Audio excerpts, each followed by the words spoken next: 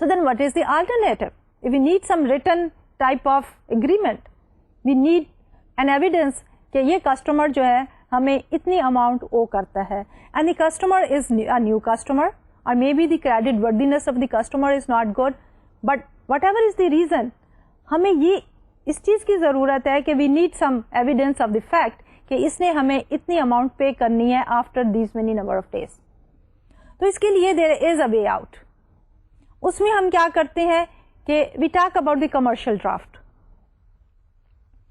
کہ we prepare a draft and we send it to the buyer. Buyer جو ہے اس کو سائن کرتا ہے assuming the responsibility of the payment as per the terms and conditions, اور پھر واپس بھیج دیتا ہے to the seller. تو جب ہم اس کو ریسیو کر لیتے ہیں ڈرافٹ کو signed by that particular buyer, تو ہم کیا کرتے ہیں اس کے بعد گڈس جو ہے وہ اس کو شپ کر دیتے ہیں. اب یہی جو ہماری ڈرافٹ ہے commercial draft, it can take two forms. ایک کو ہم کہتے ہیں ٹریڈ ایکسپٹینس اور دوسری کو ہم کہتے ہیں بینکرز ایکسپٹینس. اب ٹریڈ ایکسپٹینس وہی ڈرافٹ جب سائن ہو جاتا ہے اور واپس ہمارے پاس آتا ہے تو ہم اس کو کہہ دیتے ہیں کہ that is the trade acceptance. اب وہ ڈرافٹ جو ہے اگر کوئی بینک سائن کرتا ہے on behalf of the buyer اور bank is taking the responsibility of the payment of that particular amount, تو that is known as the bankers acceptance. دونوں ہی شارٹ ٹرم انسٹرومینٹ ہیں which are traded on the money market, کہ اگر ہمارے پاس اب trade acceptance ہے یا ہمارے پاس بینکرز ایکسپٹینس ہے and we are in need of money, we can take that and get it discounted in the money market. اس کو ہم سیل کر سکتے ہیں at a discount and we can raise immediate funds, so that becomes the benefit of it. So these are some of the credit instruments جو ہم normally use کر سکتے ہیں whenever we are selling on credit basis or whenever we are generating the receivables. اب next آتا ہے ہمارا optimal credit policy. یہ تو مختلف possibilities ہے نا کہ ہم یہ آفر کر سکتے ہیں, یہ آفر کر سکتے ہیں. اب ہماری optimal credit policy جو ہے وہ کیا ہوگی؟ تو اس میں we need to keep two things in mind. Number one, کہ جب ہم credit extend کرتے ہیں, when we sell on credit, so basically we are generating the receivables, and there is a strong possibility that when we are selling on credit we are generating more cash flows because we are attracting the customers جو کہ immediate cash نہیں pay کر سکتے but they can make payment after certain number of days. So that is the benefit of increased sales and increased cash flows. But of course there is a cost attached to it, اور وہ cost جو ہے ہمارے پاس یہ ہے کہ جب ہم ریسیویبلس کو کیری کرتی ہیں on our books, of course there are certain cost attach to it. تو ہماری جو آپٹیمل کریڈٹ پالیسی ہوگی that will weigh the benefits of increase sales against the cost of keeping the receivables on the books, and where they are both matching, that is our optimal credit policy. اس کو formally اگر ہم نے define کرنا ہو تو we'll say the optimal amount is determined by the point at which the incremental cash flows from increased sales are exactly equal to the incremental cost of carrying the increased investment in accounts receivables. کہ جب ہم receivables کو carry کرتے ہیں on our books, there are certain costs attached to it.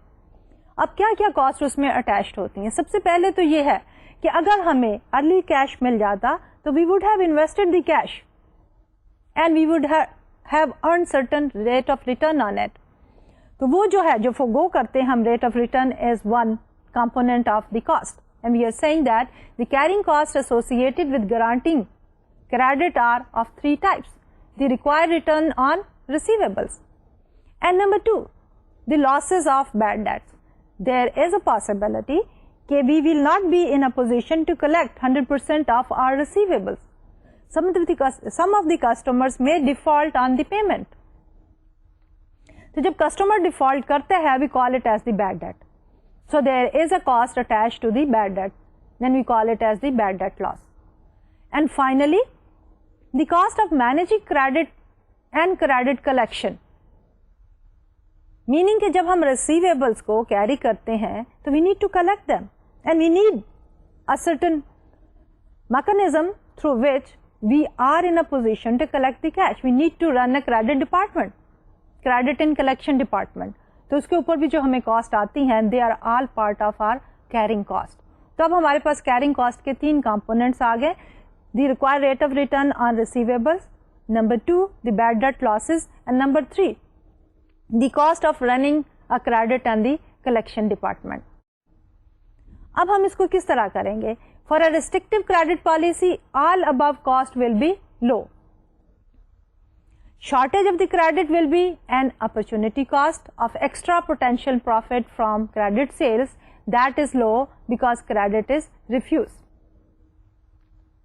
This foregone benefit comes from increase in quantity sold and higher prices.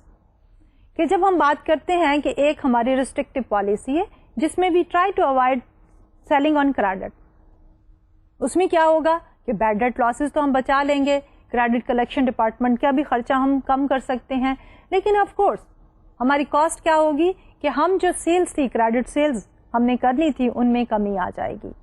اور normally ہم یہ بھی کرتے ہیں جیسا کہ پہلے ہم نے ڈسکس کیا کہ ہماری کریڈٹ سیل جو ہے they may be made at higher price, تو ہمیں پرائس ایڈوانٹیج جو ہونا تھا اور زیادہ ہمارا مارکیٹ شیئر ہونا تھا، دونوں ہی جو ہے ہم فورگو کرتے ہیں.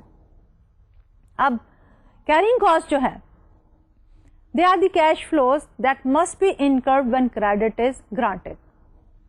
دے are positively related to the amount of credit extended. Then is the opportunity cost. These are the cost of lost sales from refusing credit. These costs go down when the credit is granted. The sum of the carrying cost and the opportunity cost is called the credit cost curve. اب ہمارے پاس 2 cost آ گئی، ایک ہے carrying cost جو کہ جو ہم زیادہ کریڈٹ سیلز کرتے ہیں وہ بڑھتی چلی جاتی ہیں، دوسری ہے اپرچونٹی کاسٹ جو ہم زیادہ کریڈٹ سیلز کرتے ہیں وہ کم ہوتی چلی جاتی ہیں. ان دونوں کو جب ہم ملا لیں تو we come up with the total credit cost, اور اس کو ہم نے ڈٹرمن یہ کرنا ہے ہماری آپٹیمل پالیسی میں. آبجیکٹو یہ ہے کہ یہ ٹوٹل کریڈٹ کاسٹ جو ہے وہ منیمم ہونی چاہیے. So in order to fully understand this we need to look at this particular graph here. Graph پہ we have taken the amount of credit sales on the X axis and we have taken the cost on the Y axis. Opportunity cost آپ دیکھیں is a downward sloping curve because as the credit sales are increased or the amount of credit is increased ہمارا opportunity cost جو ہے وہ کم ہوتی چلی جاتی ہے. ہماری carrying cost is an upward sloping curve. اب ان دونوں کو جب ہم ایڈ اپ کرتے ہیں we come up with the total cost which is U-shaped. اب اس U-shaped کا minimum point C star جو ہے that is where our carrying costs are just equal to the opportunity cost. کہ ہمارا آپٹیمل کریڈٹ پالیسی جو ہے ہمیں optimal credit size سی اسٹار دیتی ہے جہاں پہ ہماری کیرنگ کاسٹ جو ہے they are equal to the opportunity cost اور where are total cost curve is at the minimum. اب trade credit is more likely to be granted if the selling firm has a cost advantage over other lenders. Number 2 the selling firm can engage in price discrimination. کہ normally ہم trade credit جو ہے وہ کس وقت دیتے ہیں کہ جب ہم اپنے کمپیٹیٹر پہ ایک ایڈوانٹیج جو ہے وہ لینا چاہتے ہیں. سیکنڈلی ہم جو ہے suppose we are offering a credit but why because we would like to increase our sales, اور سیلس بھی انکریز کرتے ہیں اور ساتھ ساتھ we may be in a position to charge a bit higher price than our competitors are charging. And then the selling firm can obtain favorable tax treatment, and the selling firm has no established reputation for quality products or services, and the selling firm perceives a long-term strategic relationship. کہ اگر selling firm کو کوئی tax advantage ہوتا ہے تو they would like to extend credit. Finally اس میں جب ہم بات کرتے ہیں کہ ہماری long-term strategic planning کیا ہے کہ we would like to capture the market share by increasing the sales by selling on credit, تو ہم تب بھی کریڈٹ جو ہے وہ ایکسٹینڈ کرتے ہیں. So these are some of the reasons کہ ہم جو ہے وہ ٹریڈ کریڈٹ جو ہے وہ ایکسٹینڈ کرتے ہیں to the other firms. The optimal credit policy depends on the characteristics of a particular firm. اگر کیپیسٹی ہمارے پاس ایکسیس ہے then instead of keeping the idle capacity we will produce and we will sell it. Although we are not in a position to make cash sales, but definitely we would like to sell it so that کہ on credit بیچنے کے کچھ عرصے کے بعد we are in a position to recover certain cash flows. Then suppose our variable cost is low and our fixed cost is high. So in order to have a decreasing per unit fixed cost, we will produce more. Or when we are producing more, in order to sell that higher quantity, we definitely would like to sell on credit. And finally, the repeat customers. کہ اگر ہمارے پاس customers جو ہیں وہ established ہیں اور ہم چاہتے ہیں کہ we continue with the same customer, تو we would like to sell them even on credit. تو یہ تو تھا ہمارا سیکنڈ کمپوننٹ جس میں ہم کہہ رہے تھے کہ ٹو ڈیٹرمن کہ ہماری آپٹیمل کریڈٹ پالیسی جو ہے وہ کیا ہوگی. اب ہم بات کرتے ہیں کریڈٹ انالیسس کی. اب کریڈٹ انالیسس میں ہمیں یہ دیکھنا ہے کہ ونس وی ہیو ڈیسائیڈیڈ کہ فرم جو ہے is ready to sell on credit, اب ہمیں یہ دیکھنا ہے کہ ہم نے کس کو سیل کرنا ہے کریڈٹ پہ اور کس کو نہیں سیل کرنا ہے. whom should we be selling on cash basis and to whom we should be extending the credit. اب اس کے لیے ہمیں کسٹمرز کا جو ہے وہ انالیسس کرنا ہے. اب پروسیجر کیا ہے کہ we gather the relevant information and then after collecting that relevant information we determine the credit worthiness. اب relevant information جو ہے ہم کہاں سے اکٹھی کر سکتے ہیں. سب سے پہلے تو we will take help from the published financial reports. Balance sheet, income statement will give us a pretty good idea about the credit worthiness by calculating those ratios جو کہ ہم نے اسی کورس میں شروع کے لیکچرز میں financial ratios calculate کی تھی. So we'll make use of the financial statements and we'll calculate the financial ratios. اور دوسرا سورس کیا ہوگا؟ We'll try to collect the information from a bank. Banks normally they can provide good information about a customer. Then اگر اس customer کی ہماری فرم کے ساتھ dealing پہلے موجود ہے تو we'll look at the history with our firm کہ اس کی پاس پیمنٹ کی ہسٹری کیا تھی. If the history is very good, we will be willing to extend the credit. And if the history is not that good, then we may hesitate to extend the credit. Suppose the customer is new to our firm, but of course if customer had the relationship with certain other firms, so we try to collect the information about the customer's history from the other firms. So these are various sources. So once we have collected the information, then we need to determine whether the credit should be extended or not. اب اس credit analysis میں normally جب ہم analysis کرتے ہیں تو we make use of 5 C's. اب وہ ہماری 5 C's کیا ہیں؟ These are the different dimensions جس کے اوپر ہم ایک کسٹمر کو ایویلویٹ کرتے ہیں. And we have listed those 5 C's on this slide here کہ کریڈٹ ایویلویشن میں the traditional 5 C's of credit are the character. Character is کہ willingness of the customer to pay, کہ whether the aptitude is کہ they are always in a mood to make payments and keep their credit record clean. So that is the character. Then next comes our capacity. Capacity basically is the ability of the customer to make the payment. اب ability کو ہم کس طرح analyze کرتے ہیں؟ We look at the financial statements, we calculate the ratios, we look at the cash flow statement and we try to see کہ whether firm has the capability to make the payment on timely basis. And then we look at the capital. That is, capital basically is how much is the worth of that particular customer and that depends on کہ assets کتنے ہیں اور کتنا اس کے پاس جو ہے وہ بیس ہے جس کے اوپر اس نے cash collect کر کے he has to make the payments. Then we look at the collateral. Collateral is کہ فرم جو ہے کس قسم کا collateral جو ہے وہ دے سکتی ہے against the receivables. And finally جب ہم ان سارے C's کو evaluate کر رہے ہیں we are looking at the last C which is the conditions. اب conditions جو ہے they are not firm specific. Conditions میں we are looking at the overall economic conditions کہ whether the economic conditions are favoring this kind of sales کہ جو ہماری فرم produce کر رہی ہے, جو ہماری کسٹمر کی فرم پروڈیوس کر رہی ہے اس کی فیوچر اکنامک کنڈیشنز کے اندر سیلس کے پراسپیکٹس جو ہیں وہ کیا ہے, because that determines the ability of the firm to collect cash from the market place. So having done this analysis, what do we do next? We try to evaluate each and every customer on the basis of certain scores. Normally ہم جو ہے ہر ایک point کو 1 سے 10 کا score دیتے ہیں. ہر customer کو دیکھیں گے کہ 5 C's کی بیسس پہ کہاں اس کا اسکور آتا ہے. On average, if a customer achieves a score of 30 or more, the credit is normally extended. اس کے بعد نیکسٹ ہماری آتی ہے after the credit analysis is the collection policy, کہ once we have taken the first 2 steps جس میں ہم نے کریڈٹ ٹرمز کو ڈیفائن کر لیا اور اس کے بعد ہم نے کریڈٹ انالیسس بھی کر دیا. The last step of course is the collection policy. اب collection policy basically refers to the act of extending the credit, meaning selling on credit basis and then trying to convert those receivable into cash. So more formally we say collection refers to obtaining payment on past due accounts.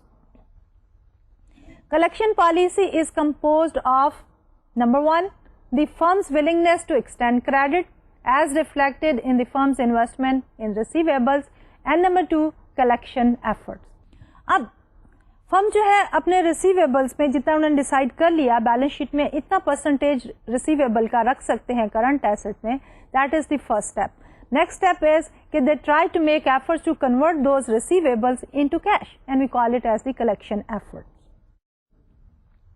اب اس collection policy میں فرم normally کیا کرتی ہے, they try to keep a record of their receivable, اور اس کے لیے وہ ہر کسٹمرز کا جو ہے ایوریج کلیکشن پیریڈ جو ہے وہ کیلکولیٹ کرتے ہیں. ہر اکاؤنٹ کا ایوریج کلیکشن پیریڈ کیلکولیٹ کیا جاتا ہے. اس کے ساتھ دیر از اندر ڈیوائس, اور وہ ہے ہمارے پاس ایجنگ ریسیویبلز ایجنگ اسکیجول, کہ فرم جو ہے نارملی اپنے سارے ریسیویبلز کا ایک ایجنگ جو ہے وہ اسکیجول تیار کرتی ہے. ریسیویبلس کا ایجنگ اسکیجول جو ہے ہم یوز کرتے ہیں to keep a track of our receivable record. تو اسی ایجنگ اسکیجول کو دیکھنے کے لیے we take a very simple example, اور ایگزامپل میں we are taking an example of a firm جس نے 1000 کی کریڈٹ سیلس کی ہیں. So suppose firm has 100,000 in receivables. Some of the accounts are only a few days old, but the others have been outstanding for quite some time. This aging schedule may look like this. So in this aging schedule, we have the age of the account. And we have 4 categories, 0 to 10 days, then 11 to 60 days, 61 to 80 days, and over 80 days. Amount 0 to 10 days, most recent sales ki 50,000, then 11 to 60 days, 25,000, and 61 to 80 days, 20,000, and over 80 days, past due accounts from last 80 days is 5,000, and total sales are 100,000. And the percentage, total value of receivables, 50% is only 10 days old, 25% are in between 11 to 60 days, and 20% are between 61 to 80 days, and only 5% are overdue by last 80 days. So if the firm has a credit period of 60 days, then 25% of its accounts are late, because 60 days they end at 50,000 plus 25,000. So remaining 25,000 are overdue, and they account for 25% of the total receivables. So aging schedule جو ہے اس کو اگر ہم synchronize کرتے ہیں with the credit policy of the firm, تو we may say کہ 25% جو ہے وہ past overdue ہے, اور وہ جو ہے they are not aligned with the credit policy of the firm. تو اسی میں سے بیڈ ڈیٹ کے چانسز جو ہیں وہ پیدا ہو جاتے ہیں. اب اس کے بعد آتے ہیں ہم کلیکشن ایفرٹ کے اوپر, کہ ایجنگ اسکیجول تو بتا دیتا ہے کہ پاسٹ اوور ڈیو ہے. اب ہم جاتے ہیں کہ کس طرح فرم جو ہے کیا کیا ایفرٹ جو ہے نارملی انڈر ٹیک کرتی ہے to collect the receivables. There is a certain code of ethics which normally firms جو ہیں وہ فالو کرتی ہیں. سب سے پہلے جو ہے فرم ایک پولائٹ لیٹر لکھے گی to the customer reminding them that they have a certain amount overdue and they should be making payment. If they do not respond, the customer does not respond to this particular letter, then they take the next step and they make a telephone call. And after the telephone call, they definitely can hire the services of certain collection agency. And then the collection agency is going to take care of that account and they will try to pursue the customer. And finally, if all fails, then the firm is going to take a legal action. So this is the sequence of event as per the code of ethics for collecting the receivables. So this basically completes our discussion on the receivables کہ کس طرح ہم receivables کو manage کرتے ہیں اور کس طرح جو ہے ہم credit analysis کرتے ہیں, کیا credit terms offer کرتے ہیں اور اس کے بعد finally جو ہے ہماری collection policies جو ہیں وہ کیا ہوتی ہیں. اس سے پہلے کہ میں آج کا لیکچر جو ہے کنکلوڈ کروں, I would like to give you an overview, summarise کرنا چاہوں گی کہ آج کے لیکچر میں ہم نے کیا کیا ٹاپکس جو ہیں وہ کور کیے ہیں. تو آج کا ٹاپک بیسیکلی ہمارا بیس کر رہا تھا on receivables and the credit management. اس میں ہم نے یہ دیکھا کہ ہماری کریڈٹ اسٹینڈرڈس جو ہے وہ کیا ہوتے ہیں, کس طرح ہم کریڈٹ پالیسی جو ہے وہ ڈٹرمن کرتے ہیں اور کریڈٹ ٹرمز جو ہیں ہماری وہ کیا ہوتی ہیں. کریڈٹ ٹرمز میں ہم نے کہا کہ دیر are certain aspects.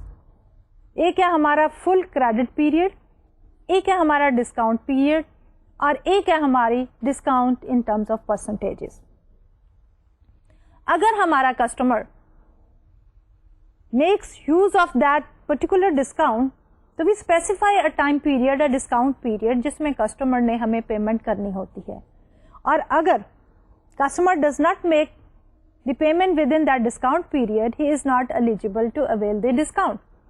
Then he has the full time period during which he has to make the full payment. And then we also calculated کہ basically customer جب discount avail نہیں کرتا اور وہ credit لے لیتا ہے for certain period of time by not paying within the discount period, تو کیا ہوتا ہے کہ اس کی cost of borrowing funds, کیونکہ indirectly ہم جو ہے customer کو lend کر رہی ہیں اور اس lending کی ہمارے پاس تو ریٹرن ہے لیکن کسٹمر کے لیے ایک کاسٹ ہے جو نارملی از ویری ہائی. 3% جتنا ڈسکاؤنٹ ریٹ بڑھتا چلا جاتا ہے اتنی ہی وہ کاسٹ جو ہے وہ بڑھتی چلی جاتی ہے. اس کے بعد ہم نے بات کی کہ once we have decided about the credit terms then we need to look at the credit analysis, کہ ہم نے ڈیسائیڈ یہ کرنا ہے کہ کس کسٹمر کو ہم نے کریڈٹ دینا ہے اور کس کسٹمر کو ہم نے کریڈٹ ایکسٹینڈ نہیں کرنا ہے, یعنی کریڈٹ سیلس نہیں کرنی ہے. تو اس کے لیے ہم نے یہ کہا کہ ہم سب سے پہلے جو ہے انفارمیشن کلیکٹ کریں گے اور پھر ان ساری انفارمیشن کو انالائز کریں گے. کلیکشن میں ہم نے سورسز کی بات کی جس میں ہم نے یہ کہا کہ اس کی فائنینشیل اسٹیٹمنٹ, بینک سے انفارمیشن, ان کے relationship with our firm and the past history with the other firms. اس کے بعد ہم نے یہ کہا کہ کسٹمر کو ہم 5 C's کی بیسس پہ ایویلویٹ کریں گے اور اس کا اسکور جو ہے وہ ڈٹرمن کریں گے. On average, if the score is higher than 30, so then we will extend the credit, otherwise we may say no to the customer. And finally, we talked about the collection policies. Collection policies میں ہم نے یہ کہا کہ ہم سب سے پہلے یہ دیکھیں گے کہ ہمارے کتنے اکاؤنٹس جو ہیں وہ اوور ڈیو ہیں, and that we will be doing with the help of the receivables aging schedule. وہ ہمیں بتا دے گا کہ اتنی percentage of the receivables overdue ہے from last so many days. تو کیا پروسیجر ہم فالو کریں گے؟ Well start with a very polite letter. اس کے بعد ہم لیٹر لکھنے کے بعد if the customer does not respond to that تو we are going to give them a telephone call, and after that call we need to hire the services of an out side collection agency, and finally we may go to the court to take a legal action. And this basically completes our receivables management. تو یہ تو تھا ہمارا آج کا lecture. انشاءاللہ اگلے lecture میں we'll talk about another current asset which basically is the inventory. Inventory is known as the least liquid current asset. تو انشاءاللہ اگلے لیکچر میں ہم یہ دیکھیں گے کہ ریسیویبلس کے بعد جو نیکسٹ ہے انوینٹری، اس کو ہم کس طرح مینیج کرتے ہیں اور کس طرح جو ہے اس کا آپٹیمل سائز جو ہے وہ ڈٹرمن کرتے ہیں.